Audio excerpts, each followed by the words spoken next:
What is going on, beautiful people? Welcome to another episode of the Narcissist Code. I'm your favorite self-aware narcissist, Mr. Lee Hammock, better known as Mental Healness across all social media platforms. If this is your first time seeing my face or hearing my voice, I'm a diagnosed narcissist, and I use my platforms on social media to raise awareness for NPD, get more people into therapy, and also validate the victims and survivors of said disorder. Today's episode is going to be about why narcissists don't like being alone. Why can't narcissists just stay alone, be alone for a little while? So again, y'all, if you're new here, I legitimately, legitimately am a narcissist. So I can speak on this from personal experience that this is why narcissists move on quickly, y'all. This is why narcissists, regardless of how they discard you or you discard them or whatnot, whatever, regardless of the relationship dynamic, this could be your friend, like your narcissistic friend discards you and moves on to a new friend group or finds a new best friend really quickly, or your narcissistic girlfriend or wife, husband, boyfriend, whatever, discards you, or you discard them, break up with them, and then they find somebody else really quickly. They move on quickly. Y'all, being alone is just, for lack of a better word, I just remember, I tell people my story. Like, my wife left in April of 2020. I think a lot of people get my story a little mixed up here and there because she hasn't left just one time, y'all. I think she left twice, 2 or 3 times maybe. But the most recent time, because I've been in therapy since 2017. I think people see the timelines. So, oh, she only left once. No, she left a couple times. She left in 2017, and then she also left in 2020. The most recent time in 2020, she left. Again, I had already been in therapy for 3.5 years, working on myself and whatnot. 2.5 years. 2.5, yeah. I had already been in therapy for 2.5 years, working on myself and whatnot, and she still left. And I just remember, I knew it. When she left, I was like, okay, she's gone, she's not coming back, I'm going to move on really quickly. Those were the first thoughts in my mind. I'm like, can I be in this house by myself? The walls were echoing because the furniture was gone and stuff like that. Not all the furniture. Some of the furniture was gone, so the walls were, the sounds were bouncing off the wall, echoing, and stuff like that. I was just like, oh my goodness, I cannot be in the house by myself. My thoughts were going crazy. My negative self-talk was going insane, y'all. Like, most narcissists have hugely negative, self-destructive, self-thoughts. Like, our thought process is completely going to be mostly negative, y'all. What we lack as narcissistic people is the ability to internally validate ourselves. So we seek it from the outside world. We seek it from our partners. We seek it from social media. We seek it from friends and getting accolades and trying to be successful or trying to be handsome or beautiful and things like that. We need we need other people to validate us. So if there's nobody else around us to validate us, then yeah, we can't do it ourselves. So if we're not validating ourselves, or we can't validate ourselves, then the opposite is true. There's no validation there, so we're automatically going to think that we're pathetic people, like we don't deserve love. Like, this is why she left, because you're terrible. This is my thought process, y'all. This is why she left, because you're terrible. Like, you're pathetic.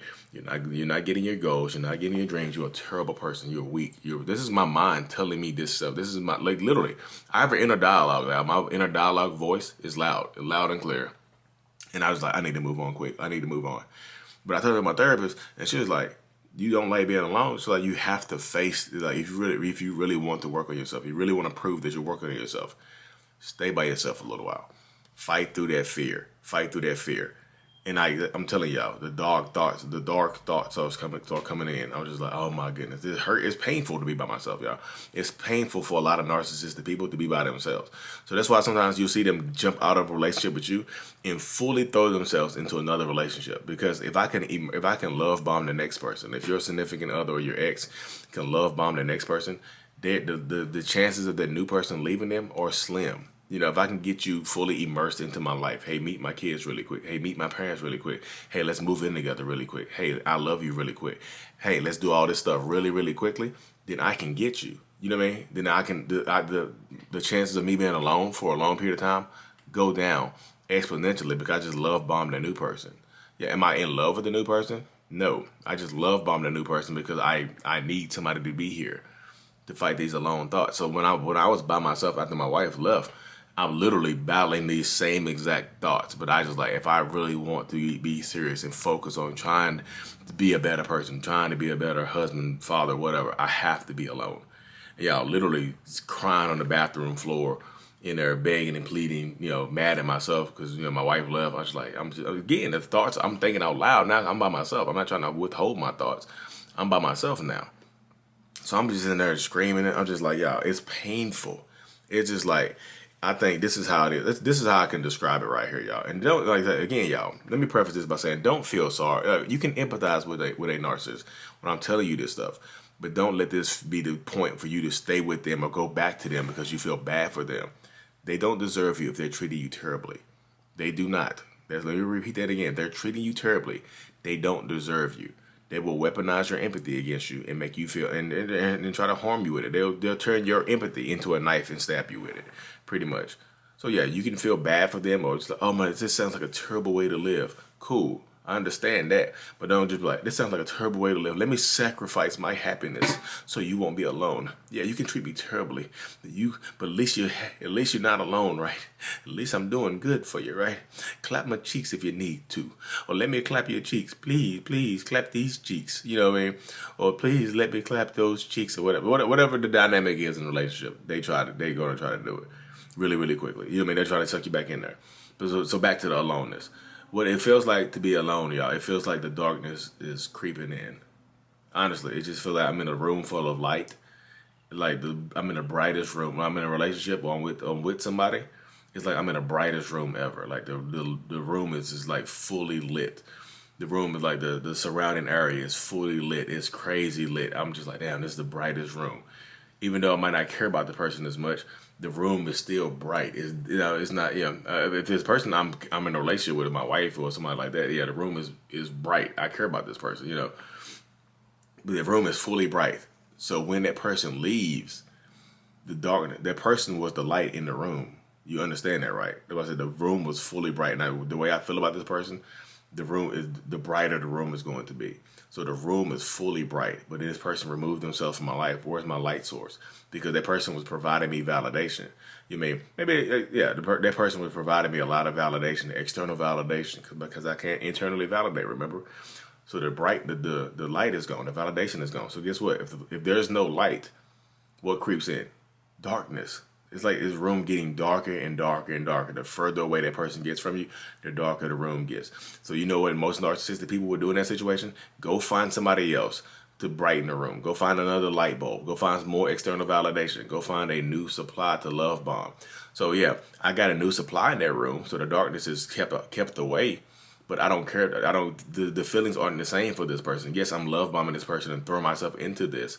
But this person, the room is not as bright. It's not dark, but it's not as bright because I don't care about this person as much. You know what I mean? This person is just a placeholder. This person is literally just a replacement light bulb. Hopefully I can get my old light bulb back. But this new person right here is just going to brighten my room just enough so I can stave off the darkness. Because without that person, the darkness will creep in. So like I said, when my wife left me, it's just like the darkness was creeping in and I could feel it. It feels like I know. Let me go stop right here, y'all. I already know it's coming. Lee, hey Lee, I know you. They got you, Lee. We got your ass. We finally got you. That darkness that's creeping in. You said it, Lee. We did. You said it. That darkness that's creeping in.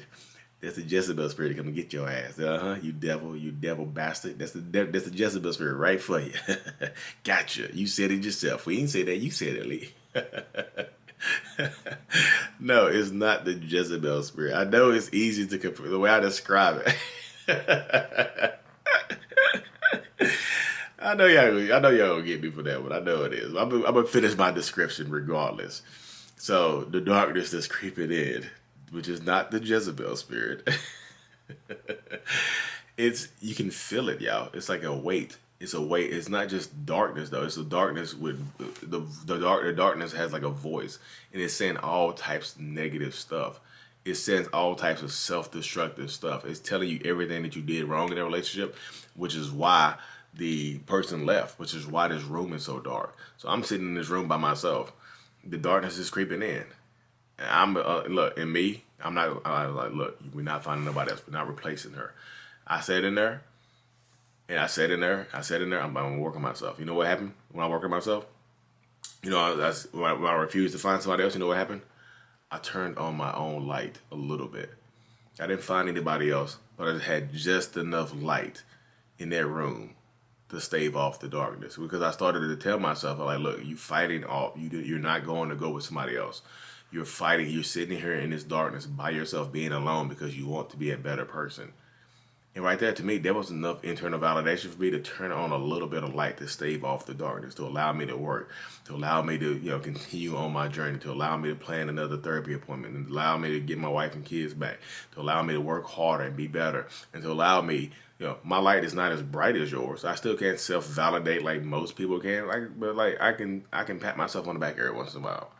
I can say I'm proud of me. I don't need other people to say I'm proud of you. I can say I'm proud of you. Does it still feel good for other people to say I'm proud of you? Yes, it definitely 100% does. I guarantee it. That's why most narcissistic people seek other people's validation so much, because it feels good. It's like a power trip. It's like plugging into the charger. Your phone is on 1%, plug it into the charger, you get to 100%. The charger being social media, the charger being your fan base or followers or whatnot, money, whatever, success, whatever it is, whatever you plug it into to get your charge from, that's what it is. That's why I tell people, like, I stayed off the darkness. I can light my own light up a little bit. I still have trouble. The room still gets dark sometimes. My wife's still here, so the room is automatic. The rooms that she's in are super bright. When I'm by myself, I have to be able to brighten my own light. I have to be able to internally validate myself enough to stave off the negative self-talk. It's still there. The negative self-talk is still there. It is, y'all. It just 100% is. The self-destructive thoughts are still there. But I stave off the darkness within myself. Most narcissistic people can't do that. They don't want to do it. I'm telling you, it's easier to get somebody else as a light source than to try to light your own thing. Light source is validation. It's easier to get somebody else to validate you than it is to do it yourself, because you don't believe it. Because it feels like you're lying to yourself. You lie to everybody else. Why wouldn't you lie to yourself, right? Why wouldn't you lie to yourself? If you lie to everybody else, I'm going to be truthful to myself. I'm going to lie to 100% of the people in my life. But me, I'm not going to lie to myself. No, narcissistic people lie to themselves all the time. And some of them tell a lie to themselves over the years, and they actually start to believe it. The little lies they don't believe. The lies that they tell to themselves over a period of time, over years, yes, they absolutely believe it. That's why a lot of narcissistic people have trouble being alone, because that darkness creeps in, and it can be unbearable, and it's scary as hell. But that's why I am where I am right now, because I'm not afraid of the dark anymore. I got my own little light. This little light of mine. I'm gonna make it shine by validating myself. I don't need it. Do I like it? Yes, I like it. I love it. But I understand that no matter how much external validation I get from the world, I understand, because I've been in therapy for so long, that it's never going to be enough. And I'm okay with that, because I got my own little light. And this little light of mine, I'm going to let it shine. Anyway, y'all, I know this episode ran on a little longer than normally, y'all, but I appreciate, if y'all made it this far, I appreciate y'all. Put a little light bulb in the comment section. I appreciate y'all. I'm super thankful for every single one of y'all. I really, really am, y'all. And I know this video wasn't on par with what I normally do, but I just felt like, I had a good conversation this morning with a person on the one-on-one. He inspired this. So, yes, he. Like, man, I talked to a man this morning on one-on-one. I talked to a lot of men, y'all. And he's dealing with a toxic woman. So, yeah, shout out to my man if you're watching this. But yeah, appreciate y'all for tuning in. I'm super thankful for y'all. And as always, shine your own light. Let your own. Ooh, that would be my next video right there, y'all. That could be my next video right there. How narcissistic people take away your ability to shine on yourself. You know what I mean? How they take away because we try to take the light from you, because you're providing so much light for us. How we take that light from you. So you can't self-validate yourself. You seek us for validation. You're giving us your light. Oof. That's going to be fire. That's going to be part 2, y'all. This is part 1.